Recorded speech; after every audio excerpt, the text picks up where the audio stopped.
So let's talk about the Iriali. So, spoiler warning, this is going to be more overarching Cosmere related. So if you're not caught up on all of the Cosmere books, there may be slight spoilers in here somewhere for any of the books. So if you're not completely caught up, you have been warned.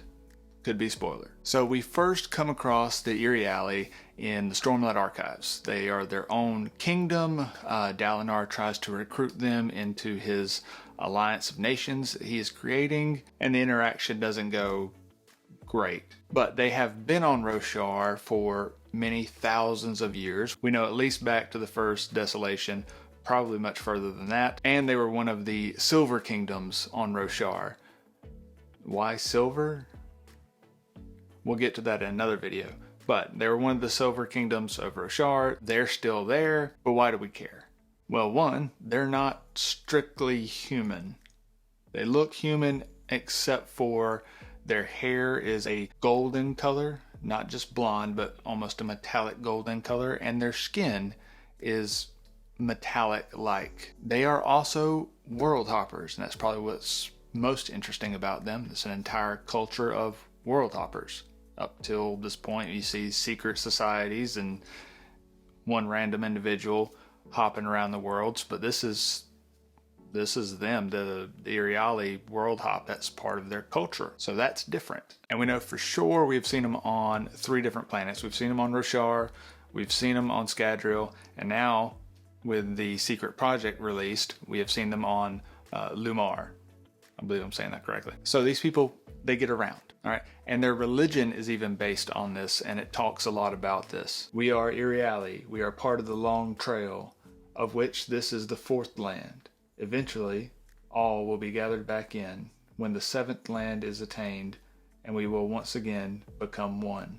So even their religion is based around world hopping. They call it lands, but we can pretty much infer that they're talking about different planets. So to kind of sum up their religion, there was to them one God that knew everything but had experienced nothing. And so it was split apart into many, into all the Irialis. So they believe they are part of the one, and they're gaining experiences. And by the time they reach the 7th land, they will combine back together to become one again. Sound familiar? Of course, I'm talking about the shattering of Andonalsium. Now, I will say that Brandon Sanderson has said that their religion is not directly based on it. He said there are echoes of it in their religion. But again, that was a long time ago, so you can't expect it to be, holding true for that long. But my belief is that's what started the religion, and that theology around a one God being shattered into many. It's just too on the nose not to be. And it's worth mentioning here that our favorite world hopper is kind of doing a similar thing. Could be described that way. So Hoid is going around to all the different worlds and gathering up all the different shard magic. So different magic systems from each of the different shards and combining them. Now what we don't know is what his motivation is. We don't know what he's trying to accomplish. Could he be trying to reforge Andonalsium? Is he regretful of his part in the shattering of it? We know he didn't pick up a shard, so it could be something with that. But we don't know what the motivation is. We just know he's doing something similar to what's described in the Iriali religion. Just something notable and interesting there. Now the problem you get when you try to combine the whole Hoid situation with the Irialis, and if they're trying to reforge Andonalsium, is they're only planning on going to 7 worlds, not 16, which would be all of the shards. So there's a problem with the math there. But again, over time things can change. Religion, if you ever played the game Telephone, you know what I'm talking about. Or there could be some other explanation to it. That's why these are theories and not facts. But speaking of gathering up the different magic systems, that kind of leads me into their heritage, their very mysterious heritage. They're not, like I said, entirely human. We don't know where they come from originally. We don't know what their heritage is. We don't know what their abilities are. We don't know pretty much anything about them. What we do have to go off of is their description of metallic-like hair, golden, and metallic-like skin. Most prevalent theory I've seen on this is that they have some sort of dragon blood in them from somewhere, and that would explain the metallic look of their skin and their hair, because of course the dragons in the Cosmere have dragon steel. Haven't figured that out yet. So that could be something with that. And also dragons can take human form, so logistically it works out. But I have a different idea, and some other people have pointed this out as well. With their metallic skin and golden hair, I'm picking up a lot of Elantris vibes. So Elantrans, we know, had bright white hair and metallic skin. Close, but not exactly to what our Irialis are. So what could it be? Well, we know that Cell, the Lantern world, had 2 shards on it and a whole wide range of magic systems.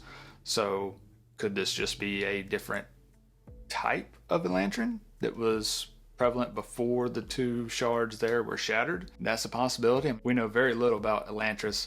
We know there's the city that has the Elantrans that we know in there now, but could there be other city with slightly different ones? It's a possibility. Or could it just be that these are descendants of a Lantern, Lantern human hybrid mix, something like that? I would think if you combine the 2, you would get something close to describing an Iriali.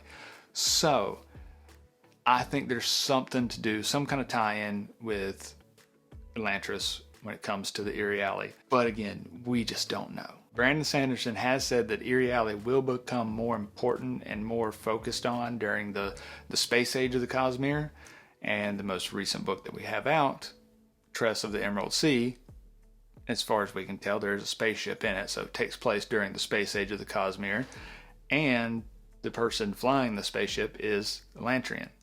So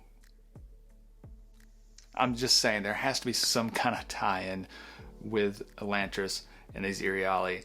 I just don't know exactly what it is. Now, what we haven't seen and haven't gotten any information on is any kind of magic that the Iriali can use or have.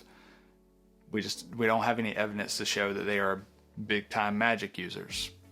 They look different, but so far as we can tell, they don't act too much difference. But they're world hoppers. They're getting around, and so they're getting around somehow.